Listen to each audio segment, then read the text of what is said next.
सभी मसीही भाई बहनों को यीशु के नाम में शालोम, प्रेज द लॉर्ड, जय मसीह की। यीशु द सेवियर मिनिस्ट्री और प्रभु यीशु मसीह में आपका भाई जेम्स आप सभी का इस बाइबल अध्ययन कार्यक्रम में एक बार फिर से बहुत बहुत स्वागत और परमेश्वर का धन्यवाद करते हैं। हम अध्ययन कर रहे हैं कुरिन्थियों के नाम पौलुस प्रेरित की दूसरी पत्री का, और एक छोटी सी प्रार्थना के साथ आज के अध्ययन को हम शुरू करेंगे। हालेलुया, धन्यवाद पिता परमेश्वर, धन्यवाद करते हैं आपके अद्भुत रीति वाले प्रेम के लिए जो आपने अपने इकलौते पुत्र को देकर हम सभी पर प्रकट किया। धन्यवाद करते हैं पिता परमेश्वर आपके अनुग्रह, आपके महान प्रेम और आपकी तमाम आशीषों के लिए। धन्यवाद करते हैं पिता परमेश्वर बाइबल अध्ययन कार्यक्रम के लिए, जिससे हम आत्मिक रूप से तैयार हो रहे हैं और आशीषित हो रहे हैं। होने दीजिए पिता परमेश्वर, आज के अध्ययन में पवित्र आत्मा हमारी अगुवाई करे, हमारी सहायता करे, हमारी मदद करे। हर एक बात को, हर एक व्यवस्था को पिता परमेश्वर हम आपके जोरावर हाथों में सौंपते हैं। मैं अपने आप को आपके हाथों में सौंपता हूं। आप मेरी मदद कीजिए, मेरी अगुवाई कीजिए, ताकि जो सत्य के वचन आप बताना चाहते हैं वो मेरी और सुनने वालों की आत्मिक उन्नति करने पाए। पिता परमेश्वर सारा आदर देते हैं, सारी महिमा देते हैं और इस प्रार्थना को यीशु के सामर्थी नाम में मांगते हैं, आमीन। तो मेरे प्यारे भाई बहनों, पिछले भाग में हमने दूसरा कुरिन्थियों उसका दूसरा अध्याय और उसके 11वें वचन तक का अध्ययन किया। अब समय है कि हम उसके 12वें वचन से आगे का अध्ययन करें। यहां पर पौलुस लिखते हैं, जब मैं मसीह का सुसमाचार सुनाने को त्रोआस आया और प्रभु ने मेरे लिए एक द्वार खोल दिया, तो मेरे मन में चैन ना मिला, इसलिए मैंने अपने भाई तीतुस को वहां नहीं पाया। इसलिए उनसे विदा होकर मैं मैकेडोनिया को चला गया। तो यहां पर पौलुस कुरिन्थ के लोगों को वो बात बता रहे हैं जब वो कुरिन्थ में थे। जैसा कि हमने प्रेरितों के कार्य उसके 20वें अध्याय में पढ़ा था कि वहां पर काफी झगड़ा हुआ, वहां पर काफी विरोध हुआ और उसके बाद वो वहां से मैकेडोनिया को चले गए थे, क्योंकि वहां पर एक नया द्वार खुला था। प्रभु यीशु मसीह के द्वारा उन्हें अन्य जातियों के लिए वहां पर प्रेरित ठहराया गया था, उनके लिए प्रेरित ठहराया गया था। ये नया द्वार था जो कि पौलुस प्रेरित के जीवन में प्रभु यीशु मसीह के द्वारा दिया गया। आगे पौलुस लिखते हैं, परंतु परमेश्वर का धन्यवाद हो जो मसीह में सदा हमको जय के उत्सव में लिए फिरता है और अपने ज्ञान की सुगंध हमारे द्वारा हर जगह फैलाता है। तो यहां पर पौलुस परमेश्वर का धन्यवाद करते हैं कि ये परमेश्वर प्रभु यीशु मसीह के द्वारा हमारे अंदर उस जय के उत्सव को हर जगह फैलाता है, उस ज्ञान की सुगंध को हर जगह फैलाता है। यह जय का उत्सव क्या है? हम जानते हैं कि प्रभु यीशु मसीह पर विश्वास करने के द्वारा हम मृत्यु पर जयवंत हो चुके हैं, हमारे पापों के छुटकारा हो चुका है, हम अनंत जीवन को पा चुके हैं। और यह वो जय है जो हमें मृत्यु पे जयवंत करती है, जो हमें प्रभु यीशु मसीह पर विश्वास करने के द्वारा मिलती है। हम जानते हैं प्रभु यीशु मसीह ने क्रूस पर शैतान का खुल्ला तमाशा बना दिया और अपनी एड़ी के नीचे उसके सर को कुचलकर वो मृत्यु पर जयवंत हो गया। और उसी की समानता में मैं और आप भी आज मृत्यु पर जयवंत होंगे। और ये जो नाशवान शरीर है, ये जो मृत्यु है, हमारा कुछ भी बिगाड़ नहीं पाएगी और हम स्वर्गीय शरीर को धारण करके प्रभु परमेश्वर के साथ रहेंगे, उसकी सहभागिता में रहेंगे। तो यहां पर पौलुस कहते हैं कि परमेश्वर का धन्यवाद है, वो परमेश्वर ही है जो प्रभु यीशु मसीह के द्वारा हम सबको जय के उत्सव में लिए फिरता है। हम उस उत्सव में आनंदित रहते हैं, हम उत्सव में हम मगन रहते हैं, हम खुश रहते हैं। हम इस बात का हमेशा हमारे दिल के अंदर आनंद बना रहता है कि हम जयवंत हो चुके हैं। आगे पौलुस लिखते हैं, और परमेश्वर अपने ज्ञान की सुगंध हमारे द्वारा हर जगह फैलाता है। ज्ञान की सुगंध, उस सुसमाचार को, उस सच्चाई को, उस सत्य को हमारे द्वारा यानी मसीही विश्वासियों के द्वारा उस सच्चाई को परमेश्वर पूरी दुनिया में फैलाता है। और उस सुगंध के द्वारा बहुत सारे लोग रोशन होते हैं और उनका जीवन बदल जाता है और उनका जीवन परमेश्वर के ज्ञान से खुशबूदार हो जाता है, खुशनुमा हो जाता है। तो यहां पर पौलुस कहते हैं, उस परमेश्वर का धन्यवाद जो मसीह में सदा हम में जय का उत्सव लिए फिरता है और वो अपने ज्ञान की सुगंध हमारे द्वारा हर जगह फैलाता है। पौलुस कहते हैं, क्योंकि हम परमेश्वर के निकट उद्धार पाने वालों और नाश होने वाले दोनों के लिए मसीह की सुगंध है। यहां पर पौलुस क्या कह रहे हैं? क्योंकि हम परमेश्वर के निकट उद्धार पाने वालों के लिए और नाश होने वालों के लिए, दोनों के लिए प्रभु यीशु मसीह की सुगंध है, या कहें हम खुशबू हैं, या हम कहें हमारे पास वो सुसमाचार है।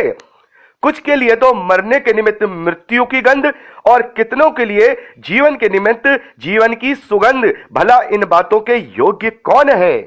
यानी पौलुस यहां पर कह रहे हैं कि हमारे पास वो खुशबू है, हमारे पास वो ज्ञान है, हमारे पास वो सत्य सुसमाचार है। यदि कोई उस पर विश्वास करेगा तो वो जीवन पाएगा, और जो विश्वास नहीं करेगा उसके निमित्त ये जो सुगंध है, ये जो सुसमाचार है, उसके लिए मृत्यु की गंध ठहरा दी जाएगी। इस बात को हमने यूहन्ना के सुसमाचार 30 अध्याय उसके 18वें वचन में पढ़ा है। प्रभु यीशु मसीह कहते हैं कि जिसने इनकार किया वो दोषी ठहराए जा चुके हैं, और जिसने पुत्र पर विश्वास किया उन पर दंड की आज्ञा नहीं।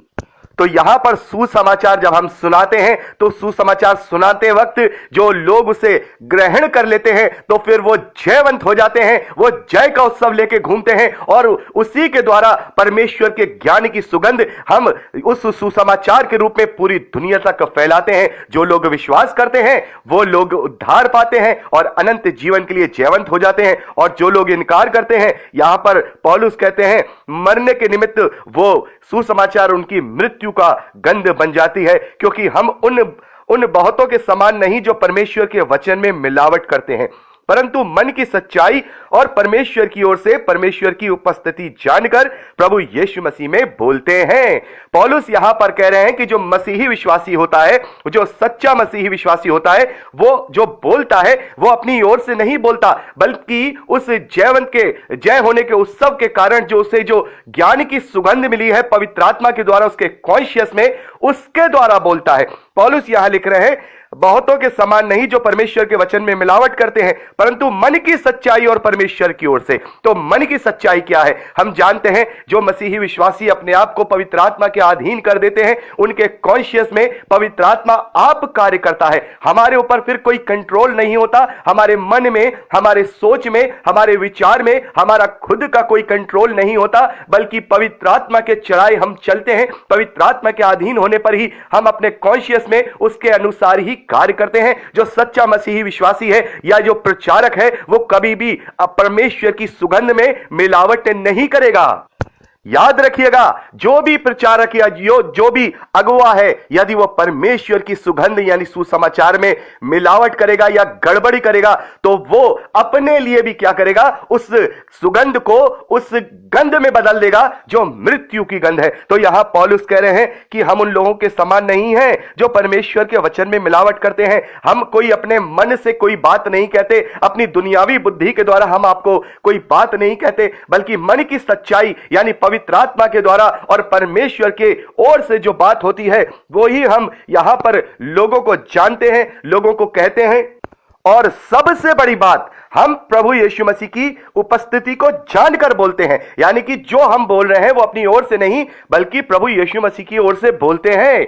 तो इसमें हम मिलावट नहीं कर सकते, इसमें हम कोई गड़बड़ी नहीं कर सकते। इसीलिए मैं हमेशा कहता हूं कि परमेश्वर के वचन का जब भी प्रचार किया जाए तो हमें हर एंगल से सोचना है, कहीं इसमें हमारी दुनियावी बुद्धि तो शामिल नहीं हो गई है, क्योंकि यह सुगंध हमारी नहीं बल्कि यह सुगंध परमेश्वर की है। क्योंकि यह सुगंध बहुत सारे लोगों के लिए विजय का उत्सव ठहरती है, आनंद का उत्सव ठहरती है, यह मगनता का उत्सव ठहरती है। क्योंकि जो सुसमाचार पर विश्वास करता है वो अपने जीवन में उस आशा के साथ जीता है, जो आशा अनंत जीवन तक लेके जाती है। तो यह परमेश्वर का सुगंध है, यह परमेश्वर का वचन है। हमें इस बात को सही रीति से समझाना भी है और सही रीति से समझना भी है। इसमें दुनियावी बातों का घोल मेल या मिलावट या गड़बड़ी नहीं करनी है, और ना ही परमेश्वर के वचनों को इस प्रकार से दुनिया के लाभ और हानि से जोड़ना है। क्योंकि दुनिया का ना तो कोई लाभ है ना ही दुनिया की कोई हानि है। क्योंकि सबसे बड़ी हानि वो है यदि हम अनंत जीवन से अगर महरूम रह गए तो वो सबसे बड़ी हानि मेरे और आपके लिए है। और यदि हमने यहां कुछ भी नहीं पाया, हमेशा हानि ही हानि उठाई, लेकिन अगर हमने अनंत जीवन को प्राप्त कर लिया तो यह सबसे बड़ा लाभ और यह सबसे बड़ा जय का उत्सव है। अगर हम इस धरती पर रह करके छोटी मोटी जीत अर्जित कर लेते हैं तो बड़े खुश हो जाते हैं। कोई छोटा गेम भी खेलते हैं हम लोग। बहुत सारे लोग हैं जो हमारे नौजवान भाई बहन हैं, वो क्रिकेट भी खेलते हैं, बहुत सारे स्पोर्ट खेलते हैं। और आजकल तो नौजवानों में शौक ये भी हो गया कि वो मोबाइल में गेम खेलते हैं कंप्यूटर के साथ। उससे भी अगर वो उसमें जीत जाते हैं या उस गेम में वो जीत जाते हैं तो बड़े खुश होते हैं, वाह, और इस तरीके के हाथ ऊपर करके उछलने लगते हैं। और जो वैसे गेम्स है जो हम लोग आउटडोर में खेलते हैं, उसमें भी अगर कोई क्रिकेटर है, वो अगर बॉलिंग कर रहा है, वो विकेट लेता है तो कितना खुश का जय उत्सव मनाता है, या कोई बैट्समैन है सेंचुरी मारता है तो कितनी खुशी का उत्सव मनाता है। पूरी पब्लिक होती तालियां बजाती है। लेकिन वो उत्सव कुछ देर का उत्सव होता है, वो जीत कुछ देर की जीत होती है। लेकिन मसीही विश्वासियों को वो सुसमाचार दिया गया है जिससे वो अनंत जीवन की जय के लिए हमेशा हमेशा उत्सव मनाते रहेंगे। चाहे हम इस धरती पर कुछ पाए, चाहे हम इस धरती पे कुछ ना पाए, लेकिन यदि हमारे पास वो सुगंध है, परमेश्वर का सुसमाचार है, परमेश्वर की सत्य बातें हैं और उस पर हम चलते हैं, तो हम उस जय के उत्सव में वहां प्रवेश करेंगे जो अनंत जीवन तक हमें लेके जाता है। तो सोचिए, इस धरती का जो छोटी सी जीत है वो हमें कितनी खुशी दिलाती है, हमें कितना आनंद देती है। तो सोचिए, जब हम मृत्यु पर जयवंत हो गए हैं, हम जब अनंत जीवन में जा रहे हैं, तो ये कितना बड़ा जय का उत्सव है। तो पौलुस कहते हैं, परमेश्वर का धन्यवाद है, परमेश्वर का धन्यवाद है कि परमेश्वर प्रभु यीशु मसीह में सदा हमको जय के उत्सव में लिया फिरता है, और हम उसके नाम से जहां भी जाते हैं आनंदित और मगन और विश्वास में और आशा के साथ उस जय के उत्सव में आनंद करते जाते हैं। और सबसे बड़ी बात, यदि हम समझाने और समझने में अगर हमने परमेश्वर के वचन में थोड़ी सी भी गलती की, तो हो सकता है ये जीत, ये जय हमारी हार में बदल जाए। क्योंकि अगर हमने सही रीति से अपने जीवन को या वचनों का प्रचार नहीं किया या अपने जीवन में लागू नहीं किया, तो हो सकता है कि किसी न किसी कमी की वजह से हमारी ये जीत हार में बदल जाए, क्योंकि हमने परमेश्वर की सुगंध में इस दुनियावी खुशबू का या दुनियावी गंध का उसमें घोल मेल कर दिया, या कहें उसमें हमने मिलावट कर दी। तो पौलुस कहते हैं कि हम परमेश्वर के वचन में मिलावट नहीं करते, हम अपनी बुद्धि से बात नहीं करते, और ना ही मसीही विश्वासियों को दुनियावी बुद्धि से बात करनी चाहिए, ना ही दुनियावी लाभ और हानि से परमेश्वर की आशीषों से जोड़ना चाहिए। परमेश्वर का लाभ और हानि हमारे लिए वो ये है कि हम अनंत जीवन को पाएं या फिर हम उससे वंचित रह जाएं। तो यहां पर परमेश्वर का धन्यवाद है कि हमने दूसरा अध्याय कंप्लीट कर लिया है, और अब समय है कि हम तीसरे अध्याय की ओर आगे अध्ययन करें। हम वो अगली रिकॉर्डिंग में करेंगे। प्रभु आपको बहुत आयत की आशीष दे। Praise the Lord. जय मसीह की।